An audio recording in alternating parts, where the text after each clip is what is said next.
t'es battu au-dedans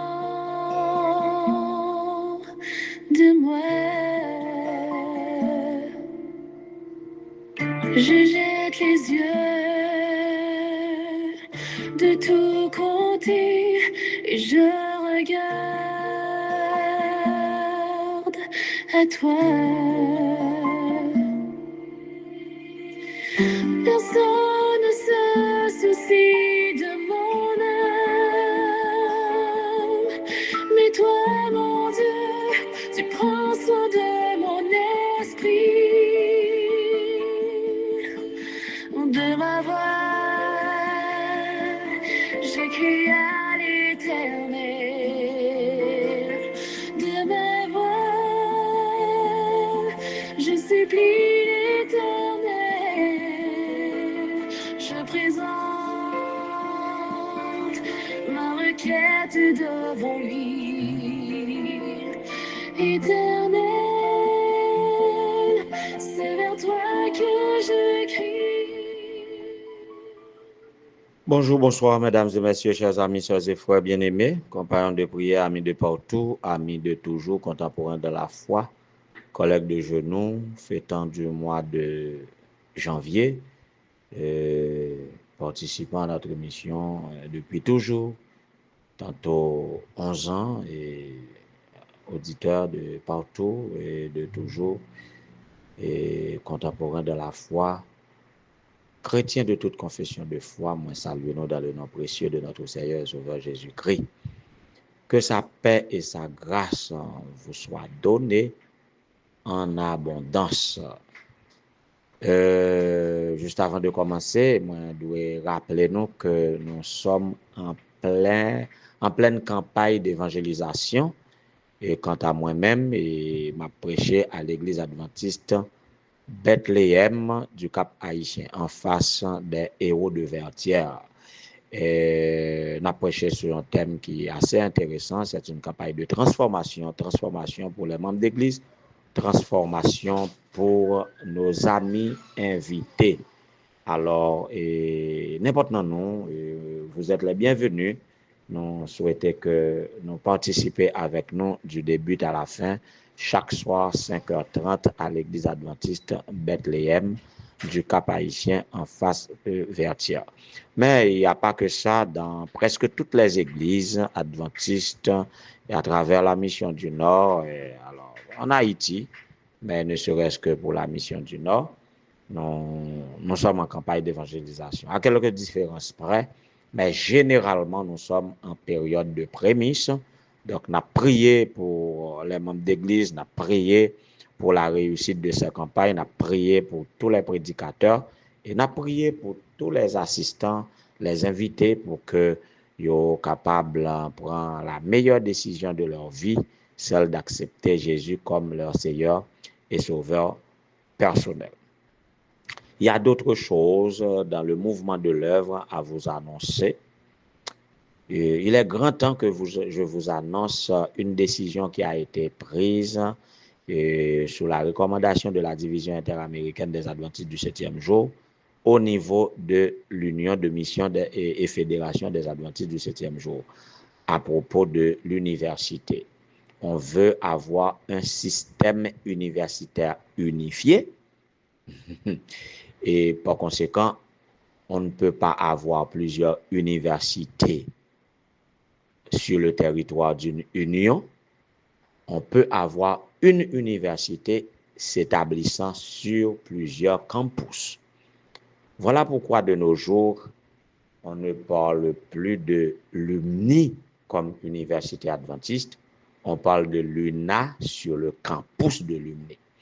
Et si nous remarquons en pile décision sur le plan académique, sur le plan administratif, sur le plan de marketing, sur le plan à tout point de vue, dans pile gros opération qu'a fait là et dans Cap Haïtien avec l'université Michel Noïzarac que nous appelons UMNI, mais en fait c'est UMNA dans l'UMNI, ou du moins l'UMNI dans l'UNA, comme vous voulez, la réaction peut être réversible.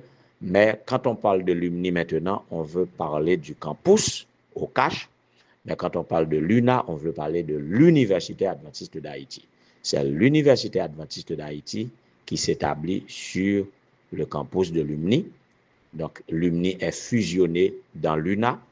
Et maintenant, tout se fait sur le leadership d'un grand bishop, d'un grand patron, d'un grand docteur, docteur Sénèque Edmond. Docteur Sénèque Edmond, et tout bagaille, c'est lui-même qui coiffait tout ce qui se fait. Et nous sommes capables de remarquer, aller sur le campus cache là, et puis tendez, si il y a un spot, tendez, nous avons une information, et puis nous avons comment l'université adventiste là élaborée maintenant dans le Nord. Et donc, beaucoup de formations, beaucoup de programmes sont offerts. Et ça que UMNI te gagné, que UNA pas de gagné, nous venons gagner qu'on y a UNA vient embrasser sur le campus de l'UMNI. Et pendant la potée tout, ça que UNA te gagné, que UMNI pas te gagné. Par exemple, UMNI te gagné génie civil, agronomie, UNA pas de gagné. Qu'on y a, il vient fusionner, ça y a une potée pour l'autre, que l'autre pas de gagné, c'est vice-versa. Maintenant, ça que UMNI pas de gagné que l'UNA va le porter, je vais mentionner deux programmes, c'est le programme massothérapie et puis programme génie informatique. Yeah. Donc, depuis quelque temps, depuis bien des temps, depuis le mois de décembre, moi, j'ai une nouvelle ça dans l'émission. Moi, pas te faire moi, profiter faire le connaître parce que nous connaissons l'émission, ça. Il fait la promotion sociale, il fait la promotion de la vie de l'Église, il fait toutes sortes de promotions. Donc, il y a grand temps que je baille nous nouvelle ça. On nous passe dans la rubrique anniversaire là, qui n'est pas trop long pour aujourd'hui. Nous avons que le psychologue Dudelin et Jean-Baptiste Dupérier a célébré son anniversaire aujourd'hui. De la part de frère Julien Villus, nous avons dit le joyeux anniversaire, nous avons prié pour lui et que bon Dieu capable de bénir de toutes sortes de bénédictions dans les lieux célestes. Maintenant, nous pourrons rentrer dans la méditation. Notre durée encore, c'est le refrain de la semaine. Nous avons traité notre durée encore dimanche. Hier, nous avons dit notre durée encore malgré le chaos. Nous avons situé nous dans le contexte de l'anniversaire du grand tremblement de terre de 12 janvier 2010. Et maintenant, on a notre Dieu est encore dans la cité. Notre Dieu est encore dans la cité. Nous avons comme texte de base le psaume 46. Avant de méditer, en nous tourner une musique, une importante musique de Don Mon et River of Love. On entendait ça. Baba les anglais.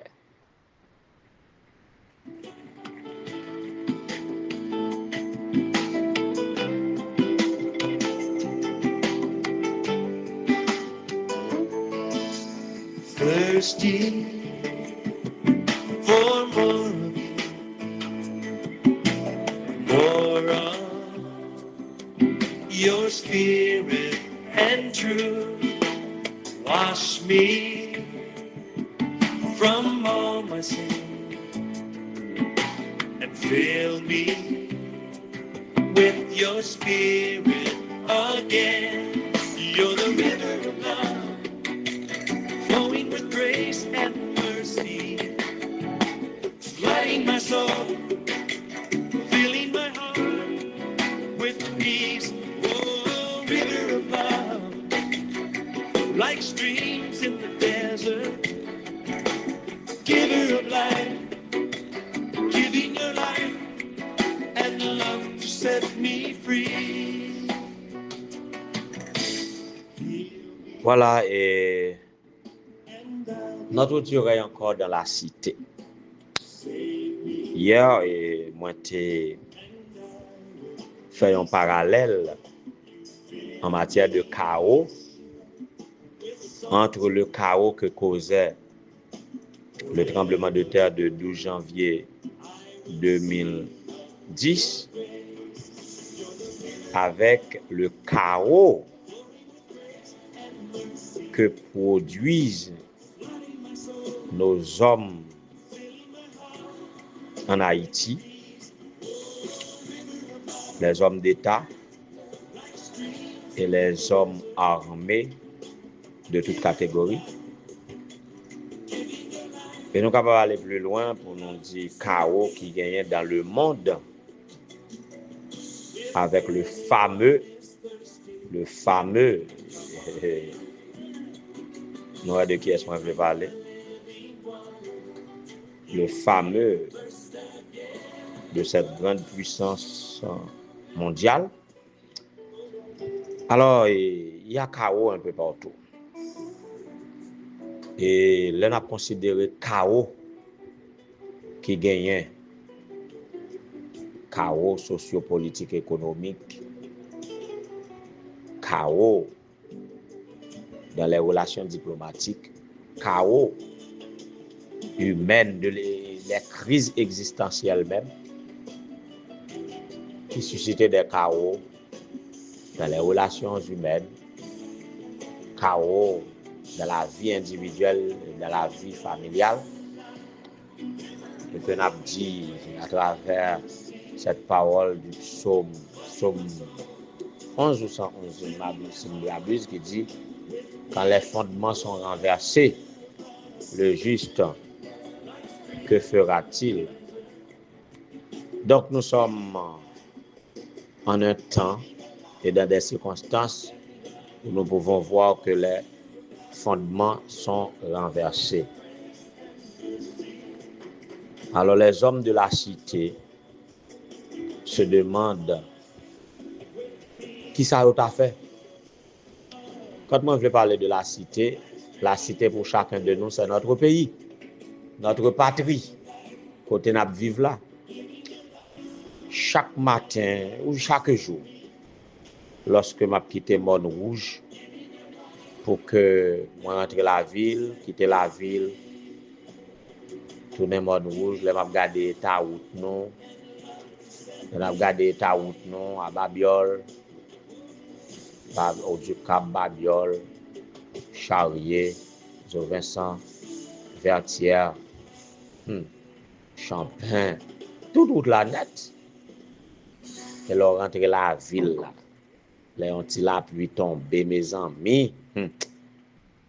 Bagay yo grave. Là, m'a regardé ta au cap. M'a parlé pour au cap ma cité. Bagay yo grave. En pile. Bagay yo très grave. Et m'a pensé à la population que nous te gagné l'aime de ti moun nan. Te gagné des militants, te gagné moun qui pas qu'on accepte une série de bagay. Quand il y a tout le monde accepte toute bagaille. Toute bagaille fonctionner comme si de rien n'était. Jean y a tout le monde accepte fonctionner là-dedans comme ça. Puis m'a dit quête monsieur, regardez comment bagaille yo. Et puis me passer en revue différents gouvernements que me connais yo. Et puis me calculer qui courant religieux ou spirituel ou qui mouvement spiritiste qui kon marqué société ya. Et il me dit waouh. Mais effectivement, Dieu n'est pas dans cette cité. Si Dieu était dans cette cité, les choses ne seraient pas comme ça. Et à la pensée de cette manière, moi lis le psaume 46 au verset 5. Il est un fleuve dont les courants réjouissent la cité de Dieu, le sanctuaire des demeures du Très-Haut.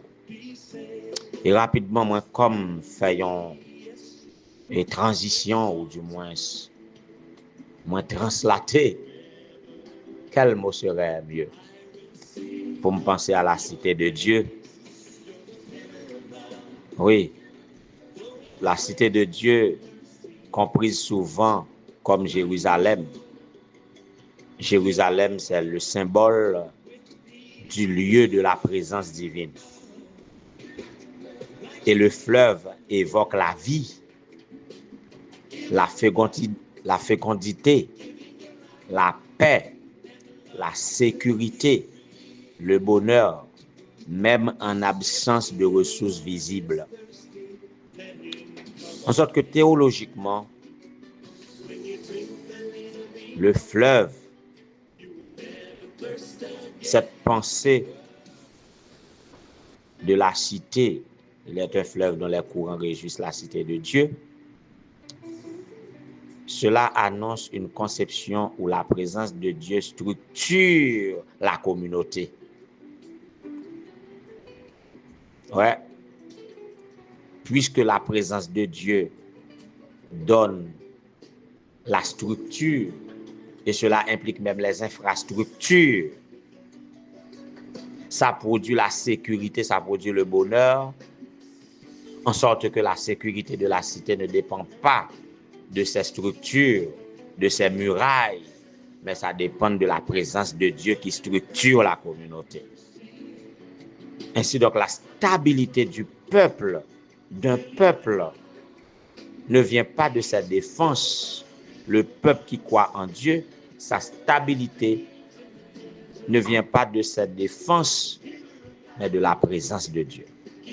Alors, je comprends, je suis capable de déclarer que Jean Bagay yo yin en Haïti, dans le monde, mais surtout en Haïti, Jean Bagay yo ya, c'est juste parce que Dieu est totalement absent. Juste parce que Dieu est absent. Alors, si Dieu est absent dans notre cité, qu'il soit présent dans notre cœur. Je dis bien, si Dieu est absent dans la cité, qu'il soit présent dans notre cœur. Et s'il est présent dans le cœur, il est présent dans le cœur, il est présent dans le cœur 3, 4, 10, 20, 30, 50, 100. Bon garantie, s'il est présent dans le cœur 10 moun en toute sincérité, ça doit faire une différence. Parce que à cause de 8 ou 10 moun qu'Abraham a discuté avec Dieu, à cause de 10 moun qui sincère, qui bon, qui croit dans bon Dieu, dans une ville, ça a préservé ville là de malheur. Voilà pourquoi c'est très crucial, c'est très important que moi-même, moi invité ou, moi proposer tête moi et moi inviter individuellement chacun de nous qui écouter là dans moment pour que nous capables sincères avec Dieu, que Dieu soit présent dans vos cœurs et présent dans vos cœurs, ça peut faire une différence dans la cité et dans le monde. On nous fait en sorte que Dieu soit effectivement présent dans notre cœur et nous vivons cette réalité pour voir la présence de Dieu comme un fleuve dont les courants réjouissent la cité de Dieu. Nous pourrons jouir de toute manière de la présence de Dieu. On nous demande, bon Dieu, pour habiter cœur et on nous fait place pour lui dans notre cœur. Et puisque nous dans le pays à côté où il y a, à cause de la présence de Dieu dans la vie, ça va faire une différence dans la communauté. Qu'il en soit ainsi, que le Seigneur vous soit en aide.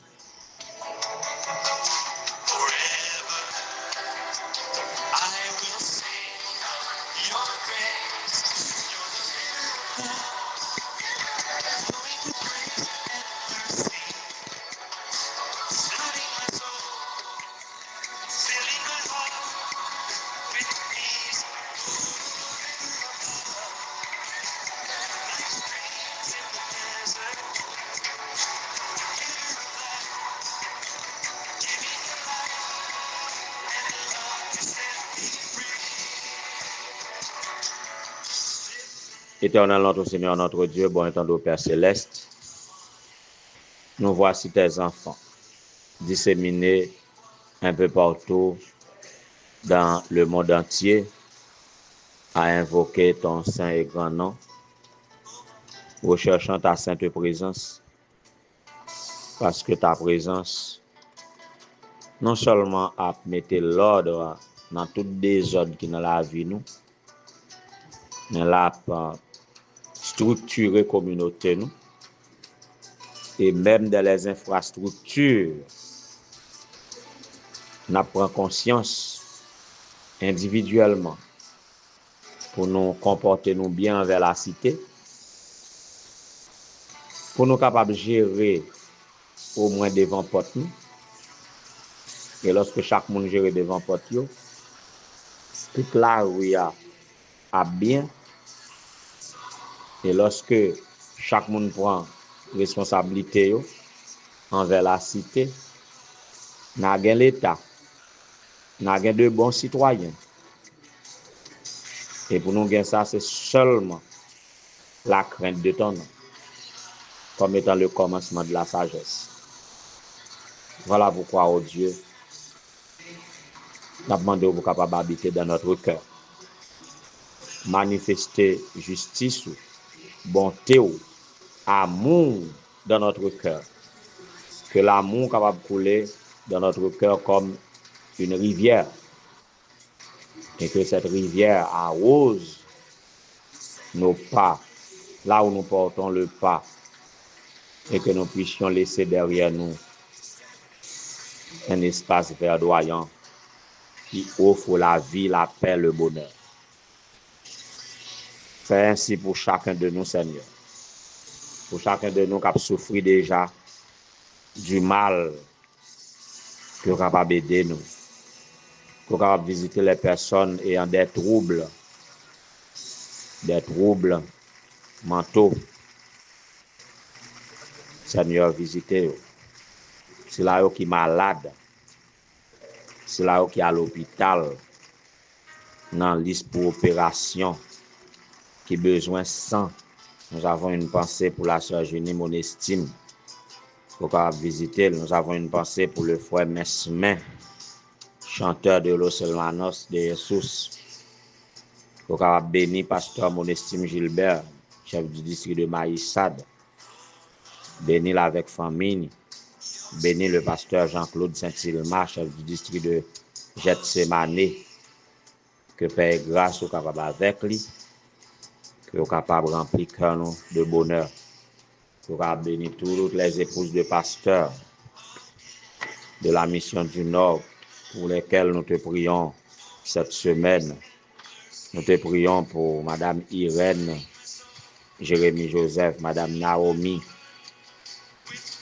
Destinée Parette, Madame Naomi, Madame Widline Saint-Fa, Madame Annelle Cola-Destin, Madame Renette Népius. Visitez et bénis au Seigneur. Visitez le fêtant d'aujourd'hui, le psychologue Dudelin Jean-Baptiste Dupérier. Visitez chaque petit au capitaine qui a besoin de transformation. Nos visiteurs à la série de conférences à Bethléem. Visitez le staff, la coordination de la campagne. Visitez chaque membre.